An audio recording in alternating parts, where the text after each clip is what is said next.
नमस्कार बच्चों, आज हम कक्षा 9वीं की त्रैमासिक परीक्षा की तैयारी करेंगे। इसमें आपका हिंदी विषय का ब्रिज कोर्स का आपका चैप्टर बनाने वाला है। तो आपका हिंदी विषय का ब्रिज कोर्स आप देख सकते हो, त्रैमासिक परीक्षा का सिलेबस यहाँ पर आपको दिया गया है। इसमें आपका सूरज का ब्याह वाला पार्ट आपको आएगा। तो आज हम सूरज का ब्याह वाला पार्ट हम तैयार करेंगे। ब्रिज कोर्स कक्षा 9वीं हिंदी। सूरज का ब्याह कविता। उड़ी एक अफवाह सूर्य की शादी होने वाली है। एक अफवाह उड़ गई कि सूरज की शादी होने वाली है। बर के बिमल मोर में मोती उषा पिरोने वाली है। बर के बिमल, बर यानी कि सूरज दूल्हा बनने वाला है, बर बनने वाला है। और मोर के मोती उषा पिरोने वाली है। मोर करेंगे नाच, जब सूरज की शादी होगा तो मोर नाचेंगे। गीत कोयल सुहाग के गाएगी। कोयल जो रहेगी वो सुहाग के गीत गाएगी, बन्नो बन्नो वाली, है ना। लता बिटप मंडप बिताने से बदन बार सजाएगी। जो लता जो है, लताएं जो पेड़ पौधों की लताएं होती है, वो मंडप सजाएगी और सूरज का बदन सजाएगी, सूरज के शरीर को सजाएगी। जीव जंतु भर गए खुशी से, जितने भी जीव जंतु थे वो सारे लोग खुशी से भर गए, क्योंकि सूरज भैया का ब्याह हो रहा है, शादी हो रही है। बन की पात पात डोली, बन की पत्ती पत्ती डोलने लगी। इतने में जल के भीतर से एक वृद्ध मछली बोली, जल के अंदर से एक बूढ़ी मछली क्या बोली, सावधान जल चरो, सावधान हो जाओ पानी में रहने वालों, खुशी में सबके साथ नहीं फूलो। ब्याह सूर्य का ठीक, मगर तुम इतनी बात नहीं भूलो, तुम इतनी बात मत भूलो। सूर्य के ही मारे हम विपद कौन कम सहते हैं। मतलब कि सूरज के कारण हम लोग को मतलब कि बहुत ज्यादा क्या होती है, कष्ट सहन करना पड़ता है पानी में रहने वाले मछली और जीव जंतु को। गर्मी भर सारे जलवासी छटपट करते रहते हैं। गर्मी में जितने पानी में रहने वाले जीव होते हैं, मछली होते हैं, पानी गर्म हो जाता है तो उनको छटपटाना पड़ता है। अगर सूर्य ने ब्याह किया, मतलब सूरज ने अगर शादी कर लिया तो 5 पुत्र जन्माएगा, मतलब 5-10 बच्चे पैदा कर देगा। कौन? सूरज। सोचो तब उतने सारे सूरज का ताप कौन सहन कर पाएगा। अच्छा है सूरज कुंवारा है, वंश विहीन है और अकेला है। इस प्रचंड का ब्याह जगत की खातिर बड़ा झमेला है, क्योंकि अगर सूरज का, अगर मान चलो शादी हो गई, ब्याह हो गया, इतने सारे सूरज पैदा कर देगा वो, और फिर इतने सारे सूरज फिर इतनी गर्मी पैदा करेंगे कि हम जिंदा नहीं रह पाएंगे। किसने लिखा है? रामधारी सिंह दिनकर ने लिखा है। कई बार पूछ लेता कि इस पाठ के लेखक कौन है? रामधारी सिंह दिनकर जी है। अब आप यहाँ पर देख सकते हो, शिक्षक द्वारा बोले गए शब्दों को लिखिए, आप इसको लिख सकते हो। अब यहाँ पर आप देख सकते हो, देखिए ना, अपनी पसंद की एक कविता लिखिए, है ना। हमने अपनी पसंद की कविता लिख ली है।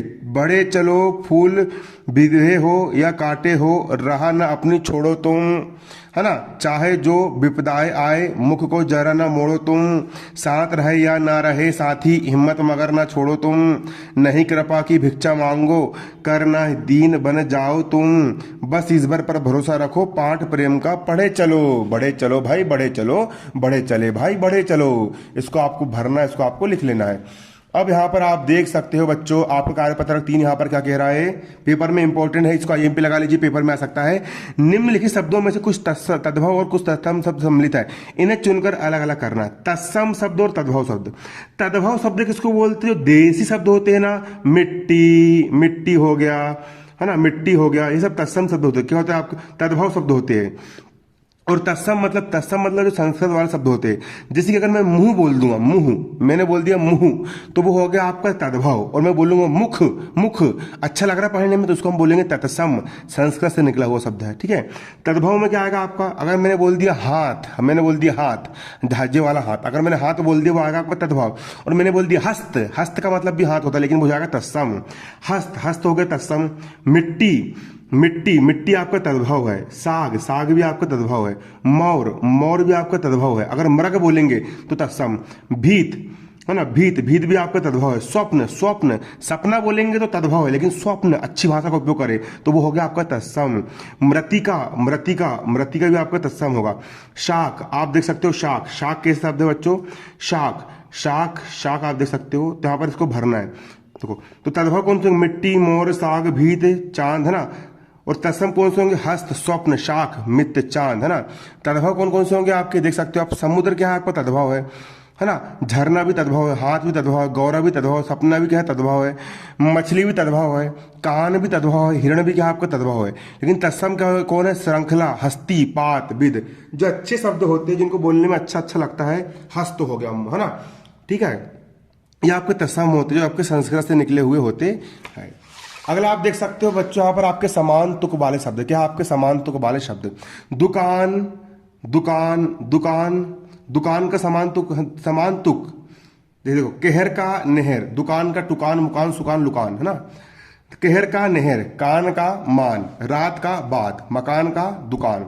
समान तुक वाले शब्द, अपना का सपना, साथ का हाथ, झमेला का अकेला, सजाएगी का गाएगी, छिला का दिला, सिखा का किला, बिटिया का घटिया, तारा का नारा। इस प्रकार से आप समान तुक वाले आप शब्द यहाँ पर निकाल सकते हो।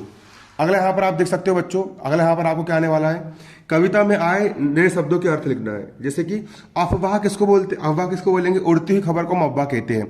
मोर किसको बोलेंगे, सेहरे पर सजाने का वाले को मोर बोलेंगे। विमल किसको बोलेंगे, निर्मल को बोलेंगे। उषा, उषा किसको बोलेंगे, सुबह का समय, सुबह जल्दी भोर का समय।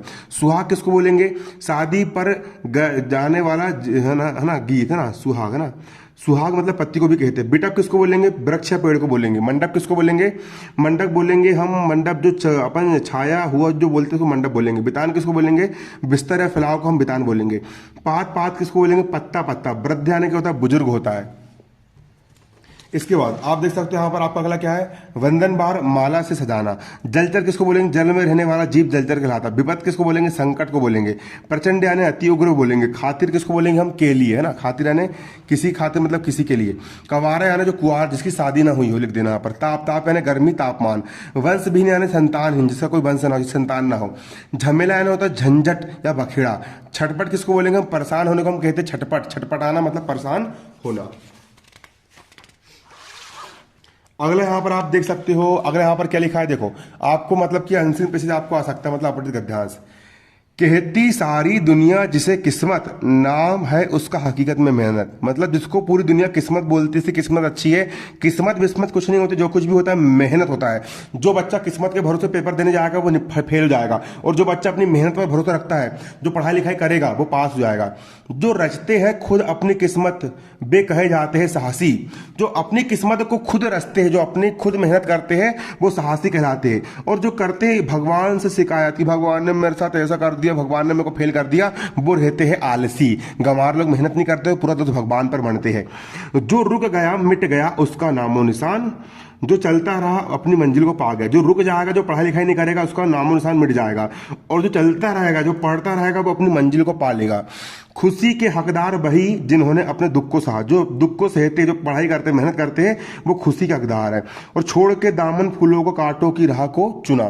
फूलों की राह हम पे नहीं चलते, आराम नहीं करते, बल्कि कांटों के रास्ते पर चलते हैं। निराशा का अंधकार मिटाकर आशा के द्वीप जलाओ। छोड़ो भाग्य की दुहाई, अपनी किस्मत स्वयं बनाओ।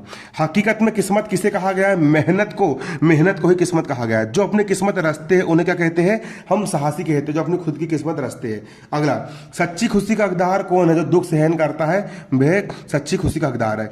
किसका अंधकार मिटाना है हमको, निराशा का अंधकार मिटाना है, हता, ठीक है, निराशा का।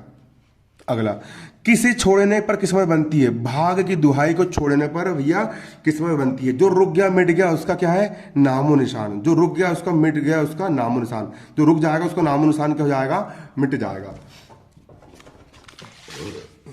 देखिए बच्चों, आपको पेपर में क्या आएगा, यहाँ पर आपको ऐसा चित्र दे देगा और चित्र में बोल देगा कि भैया इसके एक कहानी बना करके लिखो। तो क्या लिख सकते हो, चित्र में प्रकृति का बहुत अच्छा दृश्य है। यहाँ पर एक चिड़िया है, चिड़िया गाना गा रही है, सूरज की शादी हो रही है, सभी जीव चहचहा रहे हैं, सूर्य निकल रहा है, झरना बह रहा है, बहुत अच्छा प्राकृतिक दृश्य है।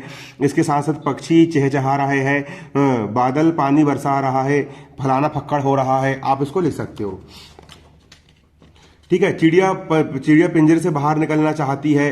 वो अपनी सहेली को देखती है कि ये लोग कैसे आजाद होकर घूम रहे हैं, लेकिन मुझे कैद कर दिया गया है ना, इस प्रकार से, ठीक है। आप लिख सकते हो, जैसे कि आप देख सकते हो, एक चिड़िया जो पिंजरे में कैद है, उसे बाहर का जीवन बहुत सुखद लग रहा है। पिंजरे में सारी सुख सुविधा है, फिर भी वह खुले आसमान में उड़ना चाहती है और आजादी के गीत गाना चाहती है।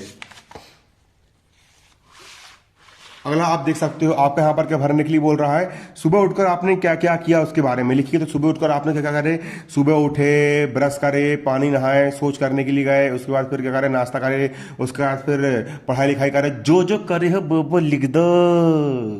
आज सुबह उठकर मैंने सबसे पहले ईश्वर को प्रणाम किया और अच्छे दिन की कामना की, अपने माता पिता और बड़ों का आशीर्वाद लिया, फिर मैंने अपनी दैनिक दिनचर्या का पालन किया, उसके बाद नाश्ता किया, उसके बाद स्कूल जाने से पहले अपनी पढ़ाई की, उसके बाद स्कूल चला गया। तो आपका चैप्टर 1 हो चुका है। अब चैप्टर 2 आपका जल्दी वीडियो में मिलेगा।